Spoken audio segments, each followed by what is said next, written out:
पलवल की शिव विहार कॉलोनी में सीवरेज का पानी ओवरफ्लो होने के कारण बदबूदार हो रहा है, जिसके कारण यहां से निकलने वालों का आना जाना भी दूभर हो रहा है।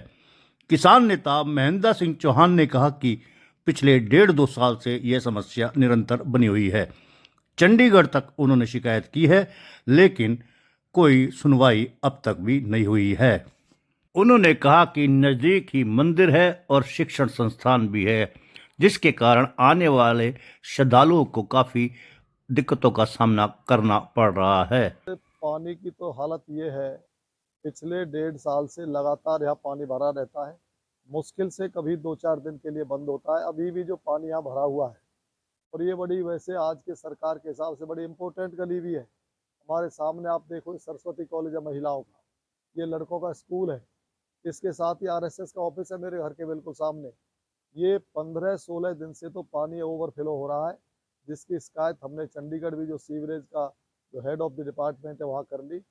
वो भी बार बार कहते हैं, जब कराते कल कराते। ये कॉलोनी बहुत दुखी है, और ये 1.5 वर्ष हो गया इस कॉलोनी की हालात को। कई बार सारे अधिकारियों की नॉलेज में है, लेकिन कोई कुछ नहीं करता। आते हैं चले जाते हैं, एक आध दिन का भी कोई सफाई वफाई हुई तो हुई, वरना सारे का सारा ओवरफ्लो पानी यहीं बहता रहता है। फीवर का पानी ओवरफ्लो होता है, और इसकी बहुत बुरी हालत है। बच्चे स्कूल नहीं जा सकते सुबह। यहाँ मंदिर है छोटा सा, उस पर जो हमारी लेडीज़ हैं, जेंट्स हैं, जो दर्शन करने भगवान के जाते हैं, वो नहीं बैठ सकते। आप देखो वहाँ निकलना बड़ा दूभर है। ऊपर कॉलेज में लड़कियाँ हैं, इनके स्वास्थ्य पे बड़ा गलत असर पड़ेगा। छोटे छोटे विद्यार्थी यहाँ जाते हैं, उनके लिए बड़ा नुकसानदायक है। इस गली में बहुत बुरा हाल है पिछले 1.5 साल से, और हमने तो सब प्रेस में भी निकलवाया है, सारे अधिकारियों को कहा, लेकिन कोई कुछ कार्रवाई नहीं करता। इस इलाके की बहुत बुरी हालत। स्थानीय जो यहाँ जेई है, एसडीओ है, एक्शन है, उनसे कई बार ये बात कह चुके, लेकिन कोई सुनवाई नहीं। चंडीगढ़ तो इनका हेड ऑफिस है पूरे हरियाणा का। वहाँ वो उनको जब कहते हैं तो वो कहते हैं जी आपका नाम दर्ज है, हमने आपकी बात भेज दी है, लेकिन हम क्या करें, अधिकारी नहीं करते। वो भी लापरवाह, मतलब ऐसे दिखाई देते हैं जैसे उनके हाथ में भी कुछ नहीं। गंदे पानी की वजह से यहाँ बड़ा भारी, आप जब निकलोगे तो निकल नहीं सकते। छोटे बच्चे स्कूल जाने में बड़ी दिक्कत है। माता बहनें जो मंदिर जाती हैं, उनकी बहुत बुरी स्थिति हो जाती है। मंदिर के सामने इतना पानी गंदा भरा हुआ, वहाँ आम आदमी मंदिर में जा नहीं सकता। इसकी वजह से स्वास्थ्य पर बड़ा प्रतिकूल असर पड़ा है। सारे दिन यहाँ गंदगी की बदबू रहती है। इसमें इतनी गंदगी है कि आम आदमी यहाँ निकल नहीं सकता। देखो, सरकारें योजना बहुत बनाती हैं, और उनको धरातल पर पूरा होना चाहिए, लेकिन दुर्भाग्य की बात है पलवल में, विशेषकर मैं तो इसी गली की कहता हूँ, और भी कई रसूलपुर रोड पर आप देख लीजिए, जहाँ करके न्यू कॉलोनी में देख लीजिए, इतनी गंदगी है। पता नहीं यहाँ का लोकल प्रशासन क्या करता है।